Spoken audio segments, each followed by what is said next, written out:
भारत बना रहा है दुनिया का सबसे बड़ा नवल न्यूक्लियर पावर।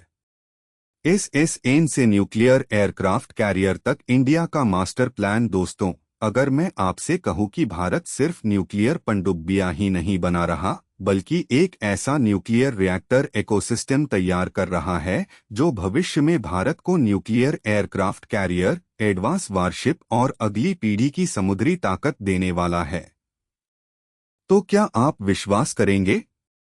आज हम बात करेंगे भारत के उस सीक्रेट लेकिन बेहद महत्वपूर्ण मिशन की जो आने वाले वर्षों में पूरे हिंद महासागर। अभी तक दुनिया भारत के परमाणु हथियारों और मिसाइलों की चर्चा करती थी, लेकिन अब असली गेम बदलने वाला है भारत का नवल न्यूक्लियर प्रोपल्शन इकोसिस्टम। सबसे पहले समझते हैं कि आखिर न्यूक्लियर रिएक्टर इतना महत्वपूर्ण क्यों है।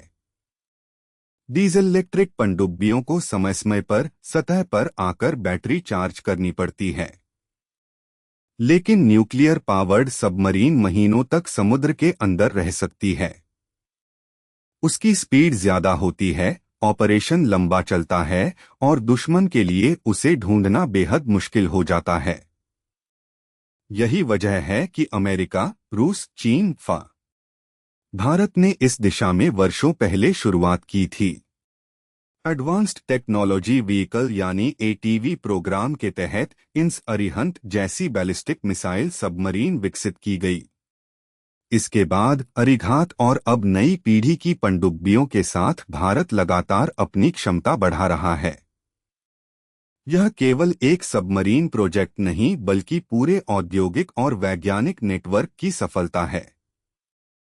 इस पूरे नेटवर्क में बार्क, भारतीय नौसेना, DRDO, LT, Walchandnagar industries, Hindustan shipyard और देश भर की सैकड़ों कंपनियां शामिल हैं। अनुमान है कि इस इकोसिस्टम में यही नेटवर्क भविष्य की सभी न्यूक्लियर नौसैनिक परियोजनाओं की रीढ़ बन सकता है। अब सवाल उठता है कि अगला कदम क्या होगा। भारत अब केवल बैलिस्टिक मिसाइल सबमरीन यानी एसएसबीएन तक सीमित नहीं रहना चाहता। अगला लक्ष्य है न्यूक्लियर पावर्ड अटैक सबमरीन यानी एसएसएन। एसएसएन का काम परमाणु मिसाइल ले जाना नहीं बल्कि दुश्मन के एयरक्राफ्ट कैरियर का पीछा करना, समुद्री निगरानी करना, दुश्मन की पनडुब्बियों को नष्ट करना और हजारों किलोमीटर दूर तक लगातार ऑपरेशन चलाना होता है।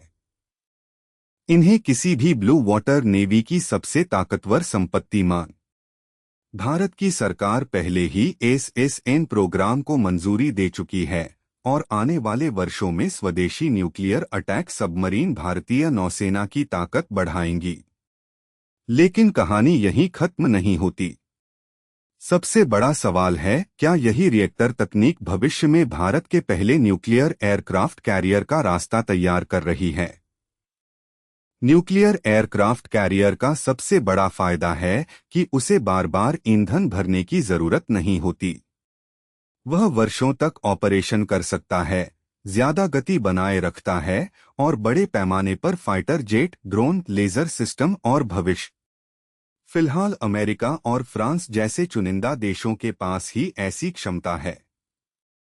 हालांकि भारत ने अभी आधिकारिक रूप से न्यूक्लियर एयरक्राफ्ट कैरियर बनाने की घोषणा नहीं की है, लेकिन जिस गति से न्यूक्लियर रिएक्टर डिजाइन, निर्माण क्षमता, विशेष धातु, कंट्रोल सिस्टम और नौसैनिक परमाणु तकनीक विकसित हो रही है, उससे यह स्पष्ट है कि भारत भविष्य के लिए मजबूत आधार तैयार कर रहा है। यही कारण है कि रक्षा विशेषज्ञ इसे केवल एक सबमरीन प्रोग्राम नहीं बल्कि पूरे नवल न्यूक्लियर इकोसिस्टम का निर्माण मानते हैं।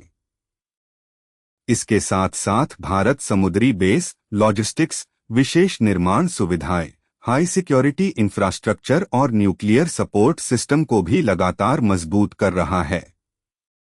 इसका सीधा असर हिंद महासागर में भारत की रणनीतिक मौजूदगी पर पड़ेगा।